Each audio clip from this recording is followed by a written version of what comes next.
Doctor Fauzia امیر صاحبہ، پاکستان کی عوام کے لیے، معیشت کے لیے ایک اچھی خبر ہے کہ امیر کویت، امیر قطر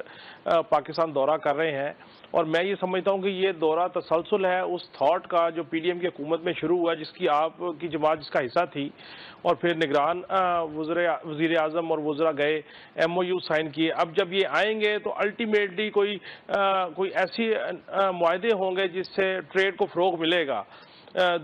دبئی سے بھی ہمیں اچھی خبریں آ رہی ہیں، تو جتنی انویسٹمنٹ پاکستان میں آئے گی فائنینشلی بہتری آئے گی، لیکن سوال یہ ہے کہ ہم نے اپنے تائیں جب تک ہم نے سزا اور جزا کا میکانزم نہیں بننا، اکاؤنٹیبلٹی نہیں ہونی، فائنینشیل ڈرینیج ختم نہیں ہوگی، تو انویسٹمنٹ پاکستان کی عوام کی بہتری کے لیے کیسے استعمال ہو سکتی ہے؟ پلیز۔ دیکھیے کاشف، پہلی بات تو یہ ہے کہ جو ہم پرانی گورنمنٹ، گزشتہ گورنمنٹ کی بات کرتے ہیں، جتنا زیادہ حالات خراب کر کے وہ گئے ہیں، میں پی ٹی آئی کی بات کروں گی، تو اب چیزیں سلولی اینڈ اسٹیڈلی ٹھیک ہوں گی۔ تمام سیکٹر بیٹھا ہوا ہے، ہر ڈپارٹمنٹ بیٹھا ہوا ہے، اور اس تمام خرابی کی چیز کہیں میں نہ کہیں ذمہ داری آپ کی جماعت پہ ہے دیکھیے ڈاکٹر صاحبہ، اس خرابی کی کہیں نہ کہیں ذمہ داری آپ کی جماعت، کیونکہ آپ بھی اس وقت سہولت کار تھی، آپ کی جماعت، سوری جی۔ جی کاشف، اگر آپ میری بات پوری سن لیں گے اور اس کے بعد سوال کریں گے جی تو جی میرے جی خیال جی میں زیادہ بہتر ہو جائے گا۔ ہماری پلیز گورنمنٹ پلیز۔ یہاں، اگر میں یہ بیٹھ کے پورا آپ کو بتانا شروع کروں کہ ہم نے پھر گورنمنٹ چھوڑ بھی دی تھی، اور اس کی بہت ساری وجوہات تھیں، کیونکہ کراچی پہ جس طرح سے انہوں نے ہمیں سبز باغ دکھائے تھے، اور بارہا دفعہ میٹنگز کے باوجود بھی کوئی بات نہیں سنی جا رہی تھی، اور بالآخر ہم نے گورنمنٹ سے علیحدگی کا فیصلہ کر لیا تھا۔ دوسری چیز یہ ہے کہ ابھی جو یہ انویسٹمنٹ آ رہی ہے اور جو باہر سے وفود آ رہے ہیں، یہ خوش آئین ہیں، اور اس کو ہمیں ویلکم کرنا چاہیے، لیکن ہمیں اس کے ساتھ ساتھ ایک short term policies and long term policies بنانی چاہیے آپ کے معیشت کو بہتر کرنے کے لیے۔ کرپشن کی اگر ہم بات کرتے ہیں تو کرپشن بالکل جو ہے ٹاپ آف دا لسٹ ہے، اس کو ایریڈیکیٹ کرنے کی ضرورت ہے، لیکن جب ہم پی ٹی آئی گورنمنٹ کی بات کرتے ہیں تو انہوں نے کرپشن جو ہے ختم کرنے کے لیے کرپشن کے ریٹس کو بڑھا دیا تھا۔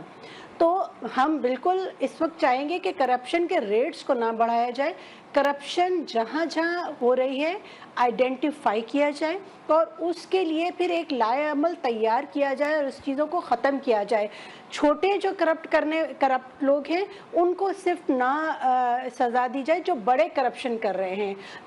جو اسمبلیوں میں بھی بیٹھے ہوئے ہیں، جو بڑی اداروں میں بیٹھے ہوئے ہیں، جو لیڈ کر رہے ہیں، ان تمام کو آئیڈینٹیفائی کرنا پڑے گا، اور ان کی سزا و جزا کا ایک میکانزم تیار کرنا پڑے گا۔ جب تک یہ نہیں ہوگا کوئی چیز بہتر نہیں ہوگی۔ دوسری چیز کاشف، ہمیں ٹیکنیکل ایجوکیشن کی طرف، جو میں بارہا دفعہ یہ بات کہہ چکی ہوں، ٹیکنیکل ایجوکیشن کو پرائورٹائز کرنا پڑے گا۔ آپ کو اپنے نوجوانوں کو، وہ لوگ جو کہ کسی وجہ سے نہیں پڑھ پا رہے، ان کو ٹیکنیکل ایجوکیشن کی طرف لے کے جانا پڑے گا۔ ہمیں ٹیکنیکل انسٹیٹیوٹس ہر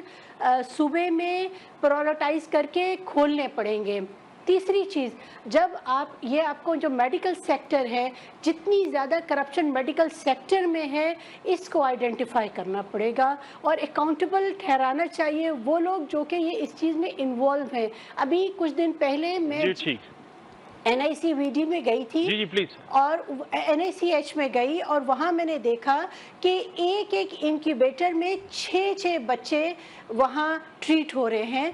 غضب خدا کا، نہ کوئی میڈیسن موجود ہے، نہ کوئی عملہ وہاں ٹرینڈ بیٹھا ہوا ہے، تو یہ چیزیں کون دیکھے گا؟ جب ہم نے فلور آف دا ہاؤس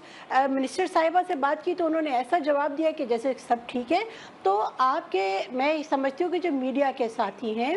ان کو ہمارے ساتھ اب بیٹھ کے یہ ایک میکانزم تیار کرنا پڑے گا، آپ لوگ آئیڈینٹیفائی کریں اور ہم اس چیز پہ ایکشن لیں گے۔ جب تک یہ کام نہیں ہوگا کوئی بھی چیز بہتری کی طرف نہیں جائے گی۔ باہر سے اگر آ رہی ہے انویسٹمنٹ، اس کو ویلکم ہمیں کرنا چاہیے، لیکن اس کے لیے بھی ایک میکانزم بنانا پڑے گا۔ یہ نہ ہو کہ وہ بھی ہر ایک کی جیب میں چلا جائے، بجائے کہ وہ آپ کے میسز کے لیے کام کے لیے ہم جو ہے اس کی فلاح و بہبود کے لیے کام کریں۔